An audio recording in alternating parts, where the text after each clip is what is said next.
Thank you for joining 6 live streaming myths debunked, how to optimize live stream shopping in the US. To ensure the highest quality conversation possible, this event has been pre-recorded just a few days before NRF due to the rapidly changing nature of what's happening in New York City. Here's your host, Deborah Weinswig, CEO and founder of Coresight Research. Thanks so much, Mara. I'm very excited to be here with Vincent Yang. And for those of you who don't know Vincent, which I can't believe there's many out there, he's the co-founder and CEO of Firework, which is really one of the fastest growing live streaming, shoppable video, kind of everything in between platforms that we're seeing, working very extensively with publishers and whatnot. And so today we're going to, I love these debunking sessions because, there are a lot of myths around live streaming, what it is, how it's come together. And we're here with Vincent to kind of debunk 6 of those. And I think before we get started, Vincent, you have such an amazing background. Can you kind of tell us a little bit about that and, kind of your role at Firework? Yeah, thank you, Deborah, for having me. So a little bit back of intro, I'm the co-founder and CEO for Fireworks. And what Firework does is, you describe it exactly well. So we are the B2B players and software that empower any website, whether it's a publisher, a retailer, or D2C e-commerce, to have the live stream commerce capability. They can directly on the site, they can do on a landing page. That's what we focus on. So our business has a little bit over 200 people. So we raise close to about 100 million. And then, that's what we focus on and as of today. So before I co-founded Firework, so I also found a business called Livestream, which is the largest predictive analytics, also raised 100 million that recently got acquired. And before that, that was similar like yourself, that I was a former investment banker as well with JP Morgan, spent a lot of times in Asia. And I was born and raised over there before moving to US. So definitely live commerce is absolutely a trend of what we are seeing that's happening in Asia that gradually moved to the US. So definitely I'd love to dive deep into, what's happening there and here is and all the misconception, et cetera. I love it. So Vincent, so let's start with, just kind of my own background in live streaming, live commerce, shoppable video. Having worked with so many Western retailers who were going to China and introducing them to the power of live streaming, right? Once they got started, it was this unbelievable experience for them to understand, right? First of all, the sustainability aspect, right? You see about a 50% reduction in returns. Number 2, the ability to get to know your audience in a completely new way. And number 3, this opportunity that I look at, which is this professionalization of the sales associate, giving them an entirely new opportunity in terms of, career path and whatnot. So I think that, we're just getting started in the US. And so with that, right, like our number 1 myth, right, many retailers think that, Amazon Live dominates the live shopping space. Can you help us understand the truth behind the live streaming landscape as it stands in the US right now? Yes. So I think Amazon Live is, I was actually reading a lot of data points. One data point I was just reading about that, if you look on a daily basis, that there's less than 1,000 people actually really engage with the Amazon Live, right? Because in China, we know that Taobao, Alibaba, they're a very big platform for live stream commerce. They did over close to $100 billion sales in that. It's natural to think in the US it's Amazon, right? But the very big difference is the consumer behavior, because in Amazon, most of the people are in the proactive search mode. I'm going there. I already know what I'm going to buy. I'm just going there to buy. There's really less about discovery. There's really less about content-driven shoppings in Amazon's. So that's why even when they do the live shopping experiences, it was really not adopted. And then now the content quality also decreased, mostly focused on the influencer and UGC. The brand is not really embracing that. So that's why, even though Amazon tried a lot in the last 3 years to trying to figure out how do they replicate the Alibaba success in live streams, but it's, in my mind, it's totally 2 different and companies based on what we know about China and the US. Yeah, no, I couldn't agree with you more. And I think that what we've seen around the kind of the transactional nature of what's happening kind of on, Amazon Live, right? You're going to buy a specific item. You're not really searching for community. And that is, I think, been so critical in the growth of the China, kind of live streaming market. And, this idea that there's the experiential aspect, right? I'm playing to win. And the duration of the streams as well. I think we've just seen kind of there's a lot to learn and a lot to be inspired by. So myth number 2, producing live video takes the same effort as TV commercials. Is this true? And what does it really take to produce a live stream? Yeah, this is another very big miss that people think, because in the US, most of the people think live stream is QVC, television shopping, which only the celebrities, you need to have a studios in Hollywood to do that. Well, this is not the case at all, because what we've seen what's happening in China, majority of people that sell very well is actually leveraging their internal sales associates, because only by those people can enthusiastically talk about the products, right? So they're seeing huge success on now. Branding to the US is the same thing. We are always telling the brand managers, sometimes your sales associate is the best one to actually deliver the live stream. For a lot of our clients, we're seeing the engagement rate is actually extremely high, right? So that's why you don't need a celebrity, you don't need a production. And also there are now many, many tools out there. So we offer it to ourselves. It's an app you can install on a smartphone, just face it, have the good lightings. You can start any live stream just yourself, very easily, even at home.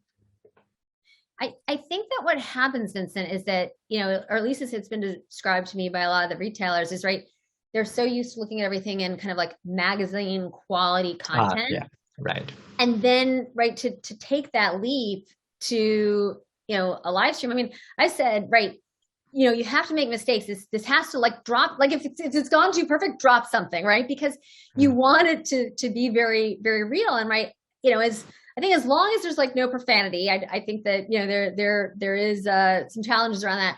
But we've been in streams where people have said the wrong brand. That's why it's important to have, right, two people on a stream, right? Your co-host can just step in and just say, oh, I think, Susie meant this brand or whatnot. But I do think there is this, right? This is kind of life. We're learning. We're really curious about, kind of the host or the co-host. And we also want to know what matters to them, right? Kind of how did they get to this point, and kind of what are they doing outside of their day when they're not live streaming? And so I think that leads us to like myth number 3, right? This kind of broadcasting on social media will drive sales conversion. Where are we really seeing the majority of sales through live stream shopping, and what do you think the future of that looks like? Yeah, I think that should be the number one misconception, is that because so many people say, oh, I got it, doing live commerce. Yeah, so now TikTok, we can do live commerce. Snapchat, we can do live commerce. Instagram, we can do live commerce.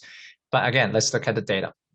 Most of the social media in the US, social media is for social. It's not for shopping, right? So that's why what we're looking at, yes, there is a lot of views, but none of the views actually drive to conversion to add to shopping cart. The add to shopping cart ratio is like 0.2% to 0.1%, doesn't exist. But on the contraries, when we are seeing brands doing live streams on their own website, what I'm seeing the data points goes from 20% all the way to 50% add to shopping cart ratio, because I have high intent, right? I'm already on the shopping side. 97% of shopping happen on the retailer website. It doesn't happen on social medias. When I go to a website, I'm already getting ready. I already get my wallet ready. I'm already going to buy something. Then you show me best experience. That's when shopping happens. Well, I think you brought up something that's incredibly important about this idea of having it on the retailer's own websites, because then they're starting to drive a different relationship with the consumer. And in many cases, from what we've heard, right, that's the consumer's first taste of that, website, that retailer, that brand, is the live stream. And they're like, they become intrigued, right? And they start to see, going back to this sense of community. And right, I've been in some of these kind of, live streams, and people are like, oh, can I get your email address, right? It's all because they've enjoyed so much being together, and they have this kind of shared passion for this product. And especially if it's purpose driven, right? Anything around sustainability, right? It's really kind of amazing. And I know, Vincent, you've seen it as well, right? When that magic kind of happens. And so, myth number 4, which I think backs up to what we just talked about, live streaming is primarily a tool to promote deals. While it can be used as a platform to promote deals, what are the true benefits of a live stream strategy? Yes, again, let's look at data. So promoting deals is one, but when I see the brands that execute live streams, they also use that to increase brand awareness. They also use that to actually increase retention, to get more and more consumers to come back to the website, to have the website as the destination place, right? So for example, Albertsons Safeway is a grocery retailer, but their aspiration, they want to be the, Snapchat and Pinterest for food. They don't just want people to come here to shop. They want to come here to even browse around food recipe content, etc. So their main goal is not just about promoting products. It's more about having people come back more often. From a frequency shopping from, once every week to be once every few days, once every 2 days. So those are many, many interesting things that goes way beyond just promoting a product.